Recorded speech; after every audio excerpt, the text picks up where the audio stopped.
Assalamualaikum warahmatullahi wabarakatuh. Kami dari kelompok 2 akan mempresentasikan hasil diskusi kami mengenai analisis standar isi mata pelajaran matematika sekolah menengah dalam kurikulum 2013, memetakan SKKD, dan mengembangkan indikator. Sebelumnya, izinkan saya untuk memperkenalkan nama anggota kami yang terdiri dari saya sendiri, Wihda Nur Fadila dengan NPM 18 13 02 10 24. Yang kedua ada Anissa Yuniar dengan NPM 18 13 02 10 06. Yang ketiga ada Haura Nabila dengan NPM 18 13 02 10 32.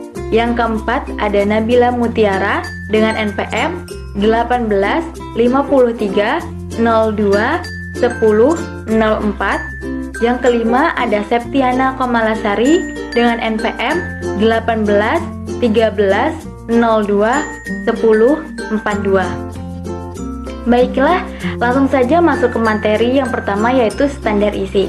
Pengertian standar isi yaitu berdasarkan peraturan pemerintah nomor 19 tentang standar nasional pendidikan sebagaimana telah diubah dengan peraturan pemerintah nomor 32 tahun 2013 tentang perubahan atas peraturan pemerintah nomor 19 tentang standar nasional pendidikan. Ditetapkan bahwa standar isi adalah kriteria mengenai ruang lingkup materi dan tingkat kompetensi untuk mencapai kompetensi lulusan pada jenjang dan jenis pendidikan tertentu.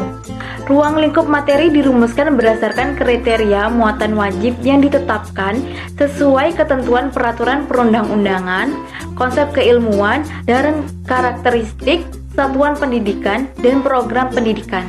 Selanjutnya, tingkat kompetensi dirumuskan berdasarkan kriteria tingkat perkembangan peserta didik, kualifikasi kompetensi Indonesia, dan penguasaan kompetensi yang berjenjang.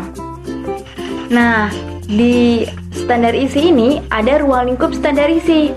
Berdasarkan peraturan pemerintah nomor 19 tahun 2005, standar isi mencakup yang pertama, kerangka dasar kurikulum.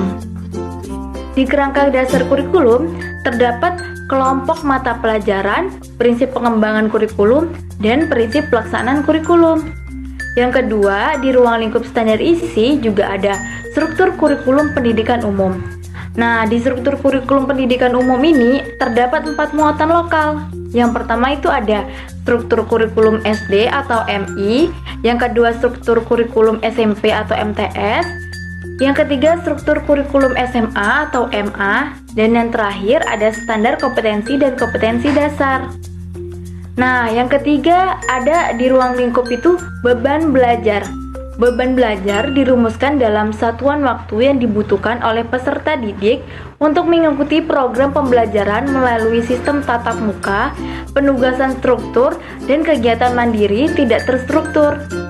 Nah, yang terakhir ada kalender pendidikan. Di kalender pendidikan adalah pengaturan waktu untuk kegiatan pembelajaran peserta didik selama 1 tahun ajaran yang mencakup permulaan tahun pelajaran, minggu efektif belajar, waktu pembelajaran efektif, dan hari libur. Demikian yang saya dapat presentasikan. Selanjutnya saya serahkan ke pemateri selanjutnya. Terima kasih kepada pemateri pertama. Selanjutnya saya akan menjelaskan tentang pemetaan SKSD Matematika SMP. Yang pertama ada kompetensi inti. Berdasarkan Permendikbud nomor 21 tahun 2016 tentang standar isi penyataan bahwa ruang lingkup materi yang spesifik untuk setiap mata pelajaran dirumuskan berdasarkan tingkat kompetensi dan kompetensi inti untuk mencapai kompetensi lulusan minimal pada jenjang dan jenis pendidikan tertentu. Kompetensi inti meliputi sikap spiritual, sikap sosial, pengetahuan, dan keterampilan. Tabel 2.1 kompetensi inti. Sikap pendidikan menengah pertama kelas 7 sampai 9 SMP atau MTS, SMPLB paket B. Kompetensi pertama ada sikap spiritual yang deskripsi kompetensinya menghargai dan menghayati ajaran agama yang dianutnya. 2. Sikap sosial, menghargai dan menghayati perilaku, jujur, disiplin, santun, percaya diri, peduli, dan bertanggung jawab dalam berinteraksi secara efektif sesuai dengan perkembangan anak di lingkungan, keluarga, sekolah, masyarakat, dan lingkungan alam, sekitar, bangsa, negara, dan kawasan regional. Yang ketiga, pengetahuan. Memahami dan menerapkan pengetahuan faktual, konseptual, prosedural, dan metakognitif pada tingkat teknis dan spesifik sederhana berdasarkan rasa ingin tahunya tentang ilmu pengetahuan, teknologi, seni, budaya, dengan wawasan kemanusiaan, kebangsaan, dan kenegaraan terkait fenomena dan kejadian tampak mata. Yang terakhir ada keterampilan, menunjukkan keterampilan menalar, mengolah, dan menyaji secara kreatif, produktif, kritis, mandiri, kolaboratif, dan komunikatif dalam ranah konkret dan ranah abstrak sesuai dengan yang dipelajari di sekolah dan sumber lain yang sama dalam sudut pandangan teori. Yang kedua ada Peraturan Menteri Pendidikan dan Kebudayaan Nomor 21 Tahun 2016 tentang standar isi pendidikan dasar dan menengah. Berikut merupakan muatan matematika pada SMP, MTS, SMPLB, paket B. Berdasarkan di Permendikbud Nomor 21 Tahun 2016 pada tabel 238, muatan matematika wajib tingkat SMP, MTS, SMPLB, paket B, kelas 7 sampai 9. Ruang lingkup materinya terdapat bilangan nasional, aljabar pengenalan, geometri termasuk transformasi, statistika dan peluang, himpunan. Kompetensinya terdapat menunjukkan sikap logis, kritis, analitis, cermat dan teliti, tanggung jawab responsif, dan tidak mudah menyerah dalam memecahkan masalah. Memiliki rasa ingin tahu, semangat belajar yang kontinu, rasa percaya diri, dan ketertarikan pada matematika. Memiliki rasa percaya pada daya dan kegunaan matematika yang terbentuk melalui pengalaman belajar. Memiliki sikap terbuka, objektif dalam interaksi kelompok maupun aktivitas sehari-hari. Memiliki kemampuan mengkomunikasi gagasan matematika dengan jelas. Mengidentifikasi pola menggunakan untuk menduga perumusan atau aturan umum dan memberikan prediksi. Memahami konsep bilangan nasional dan dilengkapi operasi dan urutan. Mengenal bentuk aljabar sederhana, linier, dan kuadrat. Memanfaatkan interpretasi geometri fungsi kuadrat dalam menyelesaikan persamaan. Memahami konsep himpunan dan operasinya serta fungsi dan menyajikan diagram tabel grafik. Memahami bangun datar berdasarkan sifat-sifat atau fitur-fitur banyak sisi, keturunan, ukuran, dan transformasi yang berhubungannya. Memberi estimasi penyelesaian masalah membandingkan dengan hasil perhitungan. Menjelaskan dan menvisualisasi pecahan dan ekuivalen. Membandingkan, memberi interpretasi sebagai metode penyajian data.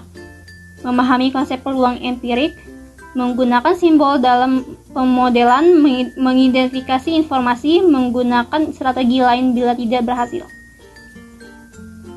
Ruang lingkup materi lainnya ada aljabar, geometri termasuk bangun tidak beraturan, statistika dan peluang termasuk metode statistika sederhana. Kompetensinya terdapat menunjukkan sikap logis, kritis, analitis, kreatif, cermat dan teliti, bertanggung jawab, responsif, dan tidak mudah menyerah dalam memecahkan masalah. Memiliki rasa tahu, semangat belajar yang kontinu, rasa percaya diri, dan ketertarikan pada matematika. Memiliki rasa percaya pada daya dan kegunaan matematika yang terbentuk melalui pengalaman belajar. Memiliki sikap terbuka objektif dalam interaksi kelompok maupun aktivitas sehari-hari. Memiliki kemampuan mengkomunikasi gagasan matematika dengan jelas. Mengidentifikasi kecenderungan dan menyajikan dalam aturan bilangan, barisan, dan deret atau relasi lainnya. Memahami operasi pangkat, akar, bilangan, dan berkaitannya dengan konsep urutan. Mengenal dan berbagai manipulasi atau transformasi aljabar, mengkuadratkan dan memfaktorkan.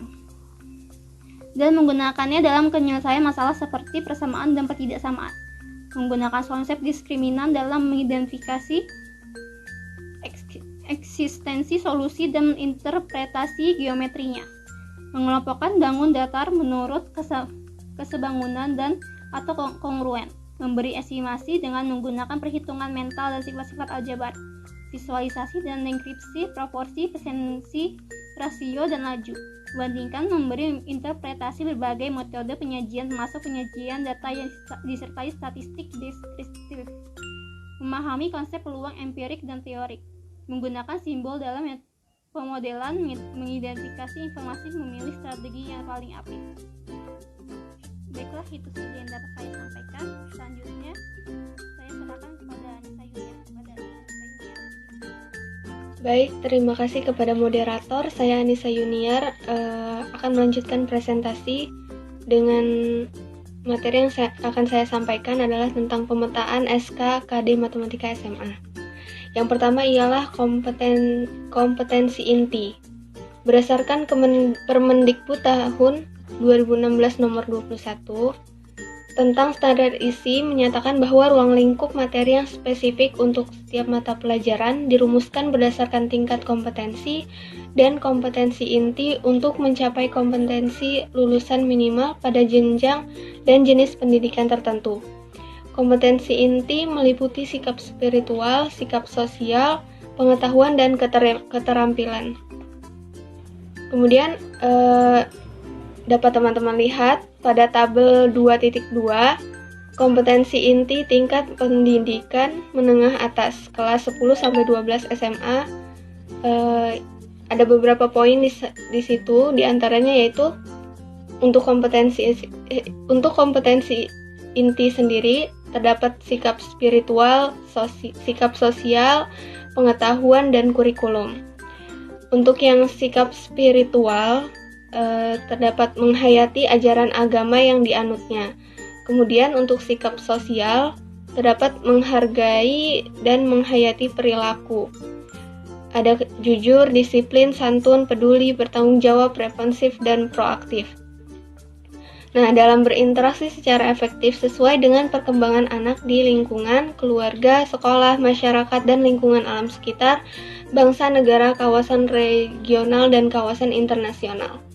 Kemudian untuk yang pengetahuan, terdapat memahami, menerapkan, menganalisis, dan mengevaluasi pengetahuan faktual, konseptual, prosedural, dan metakognitif pada tingkat teknis, spesifik, detail, dan kompleks berdasarkan rasa ingin tahunya tentang ilmu pengetahuan, teknologi, seni, budaya, humaniora, dengan wawasan kemanusiaan, kebangsaan, kenegaraan, dan peradaban terkait penyebab fenomena dan kejadian, serta menerapkan pengetahuan pada bidang kajian yang spesifik sesuai dengan bakat dan minatnya untuk memecahkan masalah.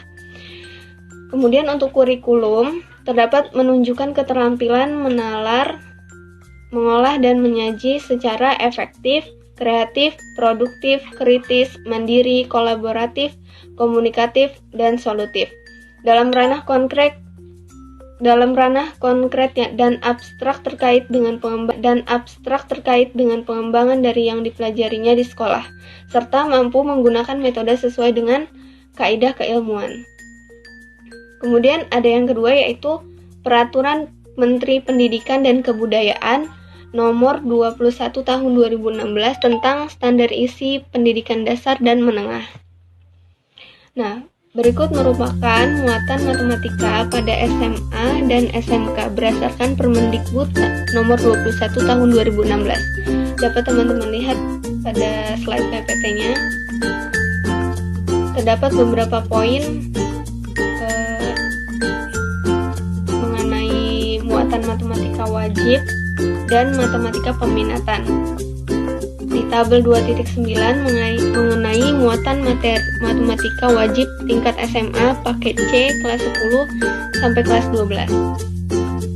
Salah satunya yaitu ada kompetensi dan ruang lingkup materi. Ada menunjukkan sikap logis, kritis untuk kompetensinya.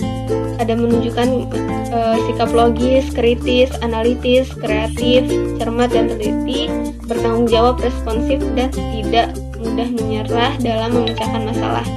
Kemudian untuk ruang lingkup materinya ada bilangan real, aljabar, geometri, dan transformasi, dasar-dasar trigonometri, limit fungsi aljabar, matriks, kombinatorika, statistika dan peluang, turunan fungsi aljabar dan program linier. Untuk ruang lingkup yang pertama terdapat 19 poin mengenai kompetensi. Kemudian untuk ruang lingkup yang kedua, mengenai matematika wajib terdapat 14 poin kompetensi. Kemudian sama seperti matematika wajib, untuk kelompok peminatan matematika terdapat kompetensi dan ruang lingkup materinya. Untuk kompetensi ada beberapa poin-poin mengenai ruang lingkup materinya. Kemudian yang selanjutnya ada kompetensi dasar. Berdasarkan Permendikbud nomor 36 tahun 2018, dijelaskan bahwa kompetensi dasar dirumuskan untuk mencapai kompetensi inti. Rumusan kompetensi dasar ini dikembangkan dengan memperhatikan karakteristik dan kemampuan peserta didik dan kekhasan masing-masing mata pelajaran. Kompetensi dasar meliputi 4 kelompok sesuai dengan pengelompokan kompetensi inti sebagai berikut. Ada kelompok 1, kelompok 2, kelompok 3, dan kelompok 4. Itu saja yang dapat saya sampaikan. Terima kasih. Saya kembalikan kepada moderator. Terima kasih kepada pemateri ketiga. Materi selanjutnya yaitu pengembangan indikator pencapaian kompetensi atau IPK.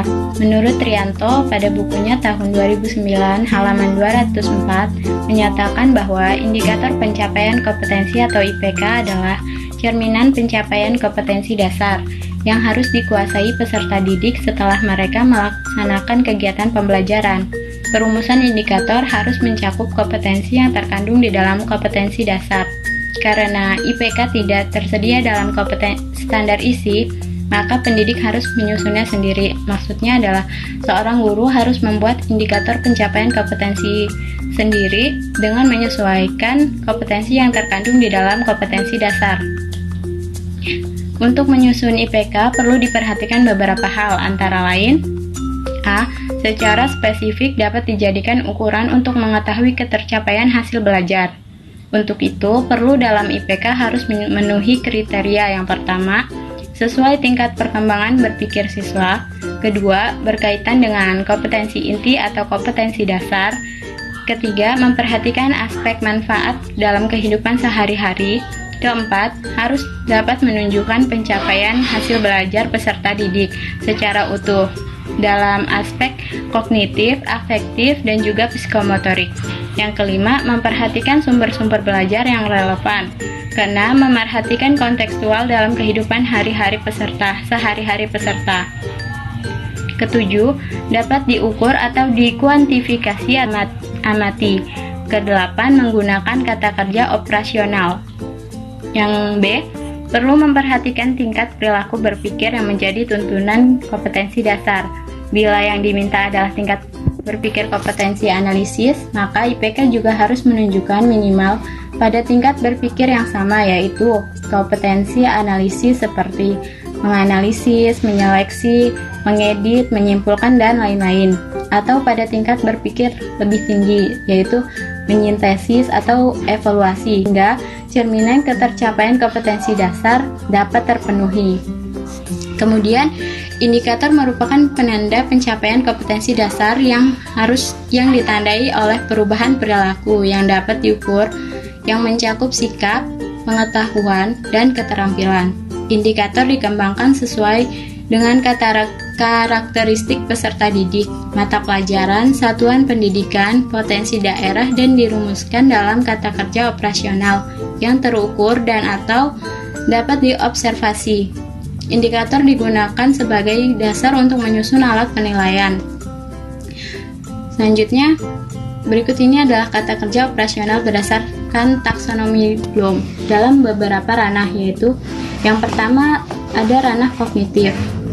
Dalam ranah kognitif ini, contoh kata kerjanya adalah pengetahuan, pemahaman, aplikasi, analisis, sintesis, dan juga evaluasi. Teman-teman dapat membuka buku Sri Hastuti Nur pada halaman 29. Yang kedua ada ranah afektif. Ranah afektif, contoh kata kerjanya ialah mengikuti, menyenangi, mengasumsikan, mengubah, dan juga membiasakan. Kalian bisa membuka buku Sri Hastuti Nur halaman 30.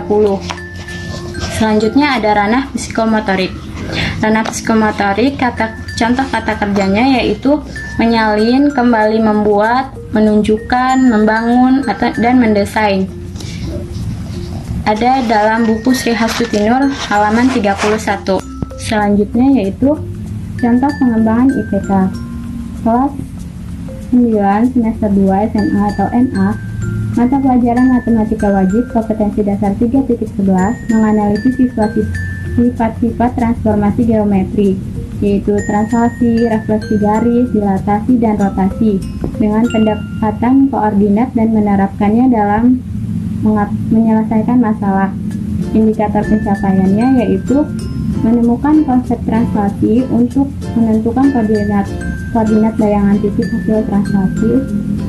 Kedua, menemukan konsep refleksi untuk menentukan koordinat titik bayangan hasil refleksi.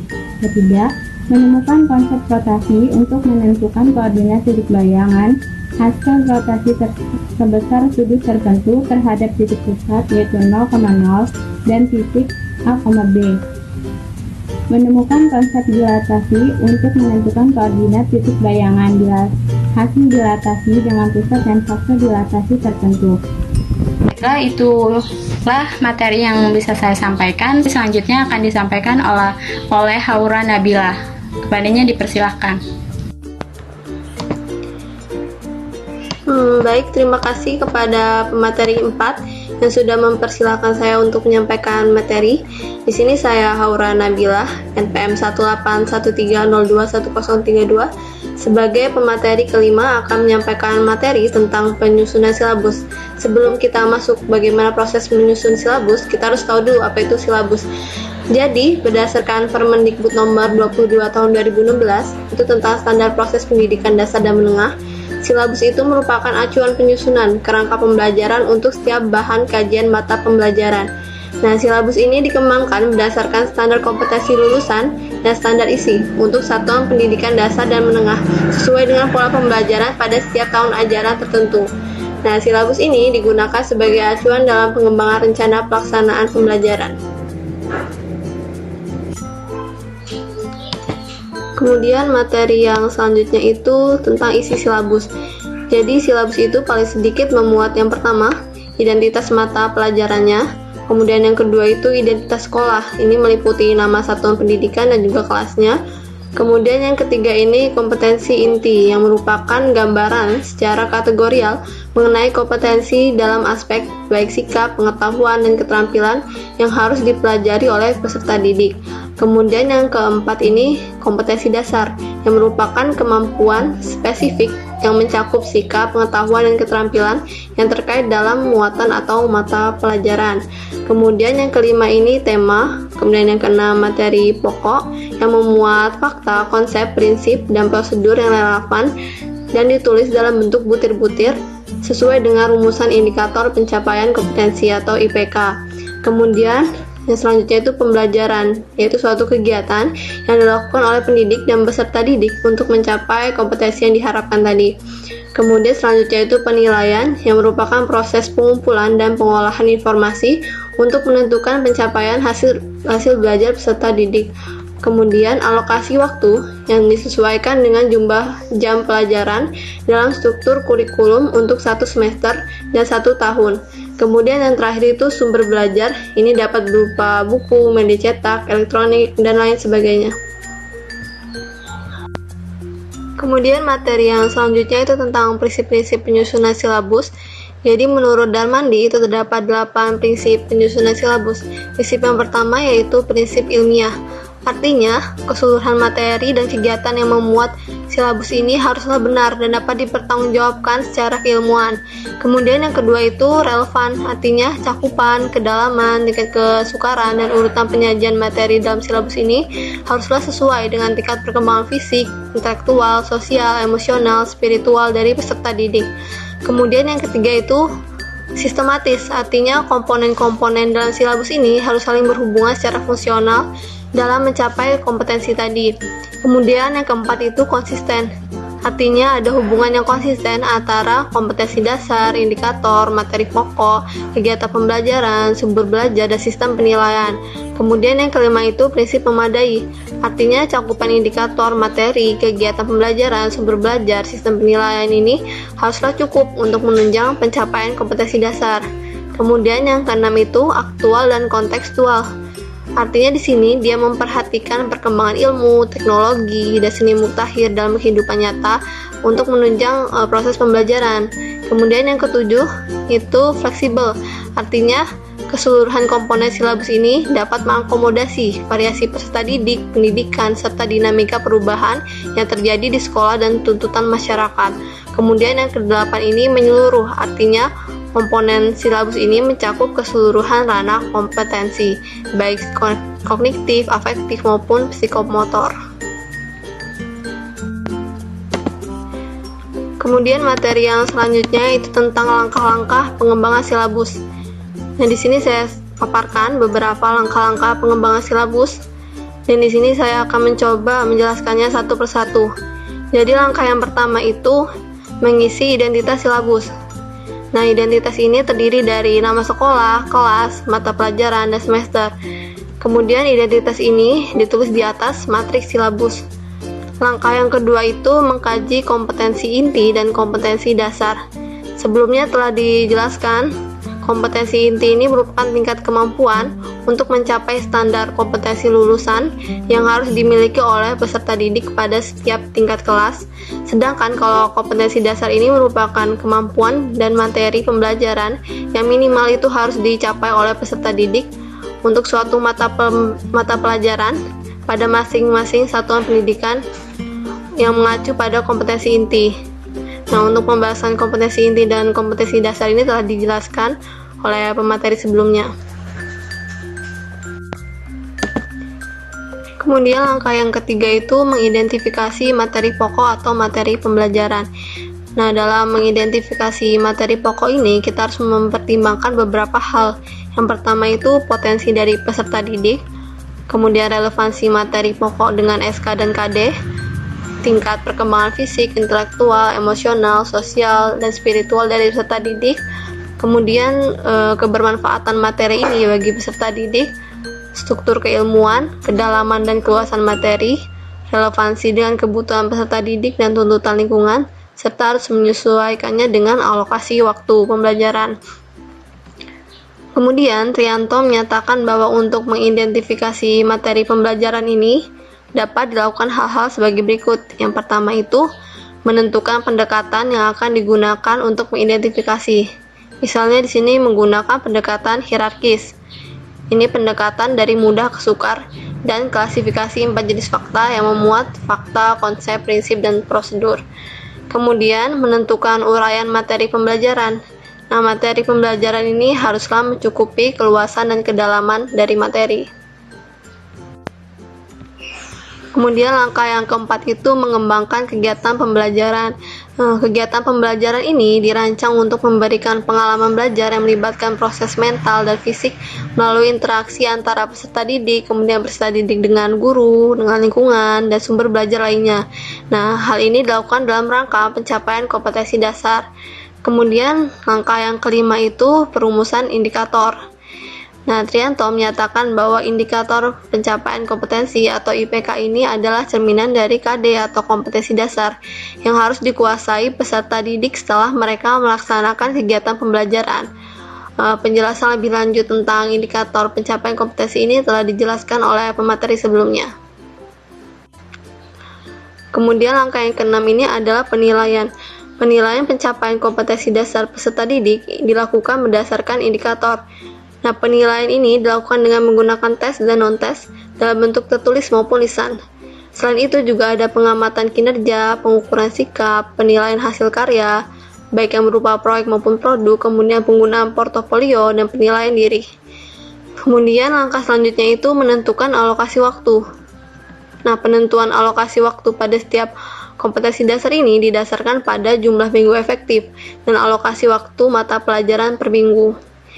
Nah, alokasi waktu yang dicantumkan dalam silabus merupakan perkiraan waktu rata untuk menguasai materi yang dibutuhkan oleh peserta didik yang beragam. Kemudian untuk langkah yang terakhir itu menentukan sumber belajar. Jadi sumber belajar itu adalah rujukan, objek atau bahan yang digunakan untuk kegiatan pembelajaran. Ini dapat berupa media cetak dan elektronik, narasumber, serta lingkungan fisik, alam, sosial, dan budaya. Nah, penentuan sumber belajar ini didasarkan kepada kompetensi inti dan kompetensi dasar, serta materi pembelajaran, kegiatan pembelajaran, dan indikator pencapaian. Mungkin sekian materi yang dapat kelompok kami sampaikan. Lebih dan kurangnya kami mohon maaf. Kami akhiri. Wassalamualaikum warahmatullahi wabarakatuh.